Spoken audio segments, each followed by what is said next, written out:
urihariye witwa Imana. Iyo uba umuntu twari kukubaza byinshi. Asa mwana wanjye, ntubabare, sibyo? Ndabakunda, nzabitaho, byose nzabibakorera, sibyo? Ntacyo muzamburana, kandi papa wanyu yagiye mu ijuru.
Reka dufate umwanya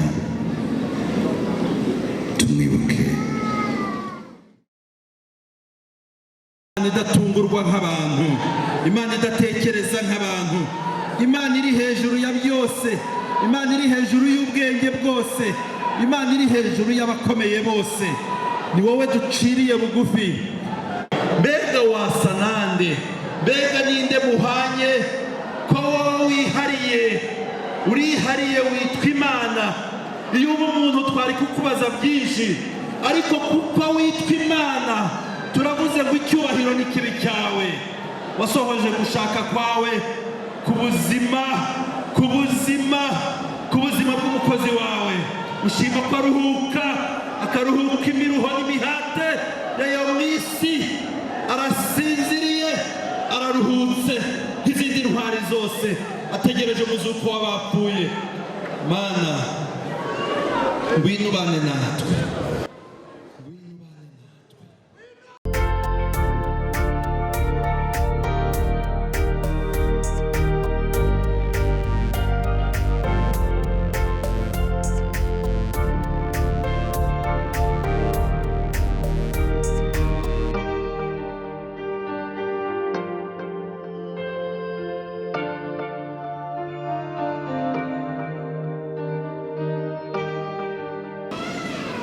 Biragoye muri uyu mwanya kubona ikintu umuntu yavuga,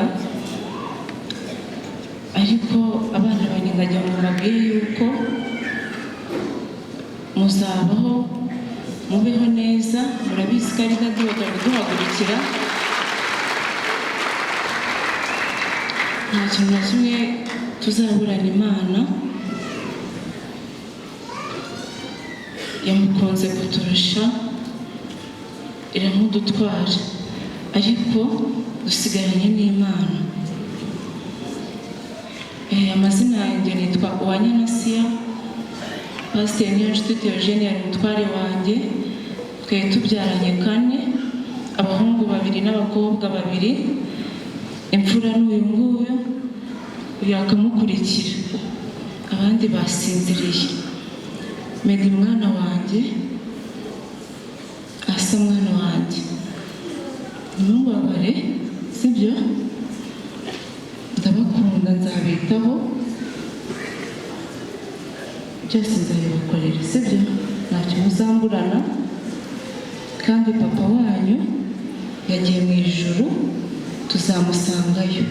Ngomba guharanira gukora ibyiza, namwe mukabiharanira kugira ngo tuzahurireyo. Yego.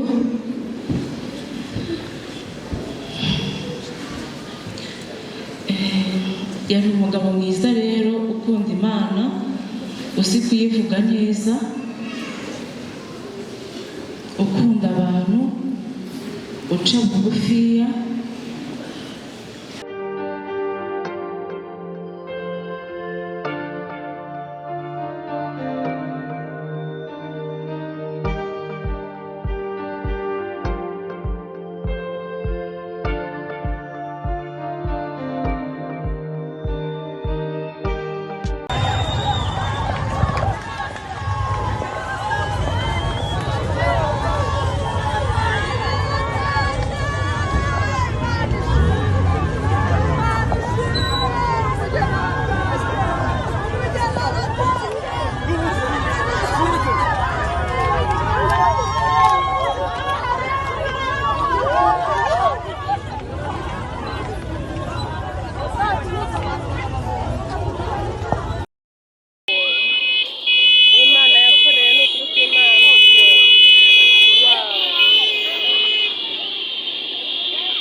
Abamotari kubera ivuna. Yesu we.